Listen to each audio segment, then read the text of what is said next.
Unveiling imposter syndrome.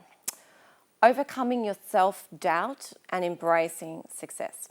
Welcome to Brillianteering You. Today we're exploring a phenomenon that affects countless individuals, in fact all of us, across all walks of life. It's called imposter syndrome. So what is it? How can we overcome it? Let's unravel the mysteries of imposter syndrome and discover some strategies to embrace our true potential. This is just a reminder, this is not a replacement for therapy, but is for educational purposes only. Imposter syndrome was coined in the 1970s and describes those persistent feelings of self-doubt and inadequacy, even in the face of when you make significant accomplishments.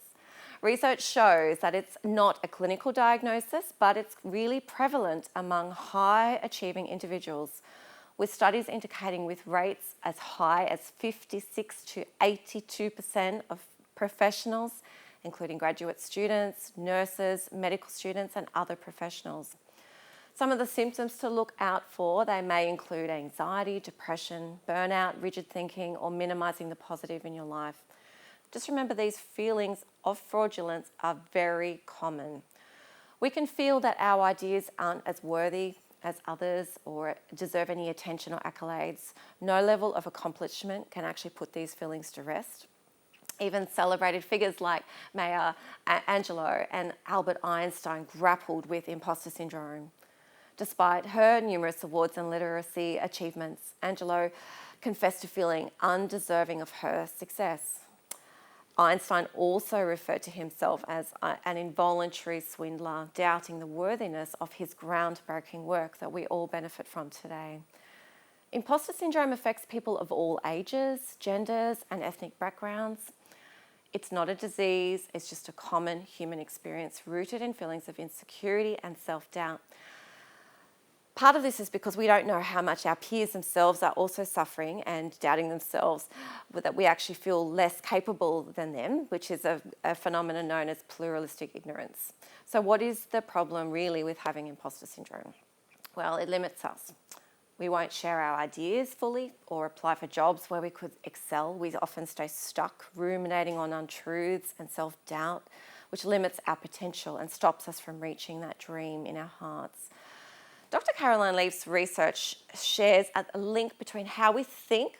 If we think in a toxic way, it actually affects our cell division in our bodies. We create patterns of vulnerability in our brain and our body, which increases our chance of diseases by 75 to 98%. This just comes from your thought life. Obviously, diseases also come through genetics, childhood trauma, toxins, life stress and sicknesses, but our tongue really does hold the power of life or death. So speaking unkindly, self-hatred, bitter thoughts about yourself releases immature suicidal thoughts that may not be about ending your life, but they are seeds that you're planting that are already killing yourself like a weed in the garden. Remember, your words have the power of life and death. It is in your tongue. You know, it is said that the truth sets you free. So what is your truth? Let's switch to the other side for a moment about positive toxicity, because we can go right to the other side. This is being overly optimistic and happy about situations, like blindly denying the pain and inhibiting those unpleasant emotions, which is also really unhelpful. It's actually called Pollyanna syndrome. It's one of my favourite books. But Pollyanna syndrome can actually make facing reality more painful. If you remain stubbornly optimistic and upbeat, regardless of, your external circumstances, there are situations in life which are sad, and sadness and grief is the most appropriate emotion. Do you remember Viktor Frankl? He found that when in a prisoner camp of war, it was not the eternal optimists who survived or the pessimists, but it was the realists who were able to find meaning in their current circumstances, being able to share their last piece of bread with another human. They found comfort, meaning, and purpose right where they were. Another study conducted by Wood et al. In 2009 asked the participants to just write down all your thoughts and feelings for 4 minutes. He then asked them to repeat the phrase, because these were all negative, to the opposite: I'm lovable, I'm amazing, every 15 seconds. Surprisingly, the the results of this study actually found that individuals with lower self-esteem who did this just by repeating positive affirmations actually had a detrimental effect on their mood. This phenomenon mirrors the concept of toxic positivity, where you're trying to suppress your negative thoughts, stuffing them down with positive ones can ultimately lead to negative internalized self-perceptions. Contrastingly, research emphasizes the profound impact of gratitude. So this is a more helpful way. By simply conveying and receiving expressions of gratitude and thanks for individuals, this is what gives us profound satisfaction. So this comes from the meaning from the Greek word of the Latin word gratia, which means gratefulness or thankfulness or gratitude. This has been linked to lots of areas of fulfillment in your life and health and well-being.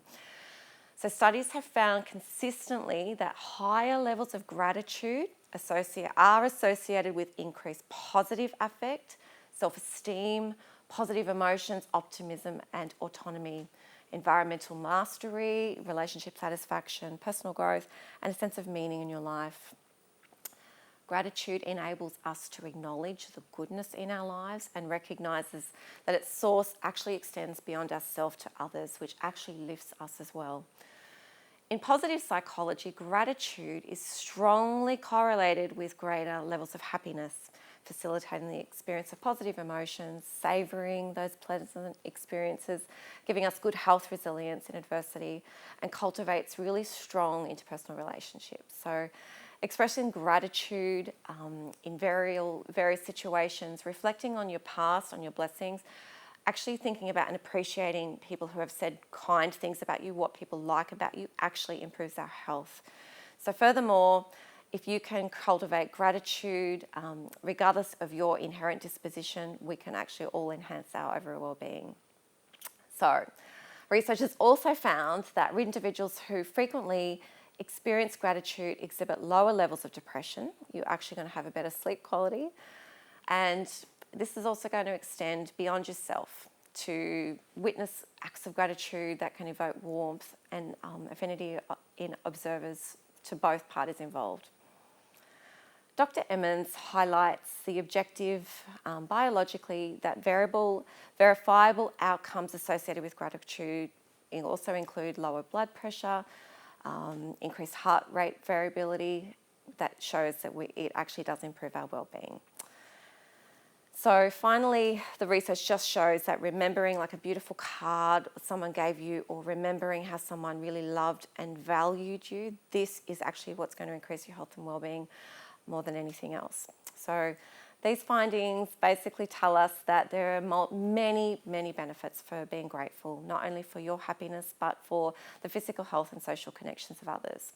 So how can we overcome this imposter syndrome and change those harmful thought patterns to reclaim your sense of worth? Let's just finish off with 3 strategies to overcome imposter syndrome. So number 1, acknowledge and challenge your negative thoughts. Recognize them as an imposter. Just notice I'm having that thought when it arises. This is not all of you, it's just part of you. Then challenge that thought with a realistic perspective. Have open conversations with yourself. Remember, you are capable of doing your best. You are worthy. There is only one you. So when you can actually step in and be all that you want to be and all that you are, you will realize that there is nobody else that can do infinitely more than you. Number 2, celebrate your accomplishments. Take time to acknowledge and celebrate your strengths and achievements. Embrace your limitations also with humility. Know that growth comes from both successes and failures. You don't have to be imperfect. Imperfectly perfect is what makes us human. But together we can share the load and support each other in our uniqueness with compassion and authenticity. Finally, number 3, seek support and resources. Don't hesitate to seek help. If you have imposter syndrome and you find it's actually affecting your well-being, seek counselling, therapy, support groups, do some research, find some encouragements to encourage yourself on your journey of acceptance. You are not alone. This affects most of us, so start the conversations today. You will be grateful that you did.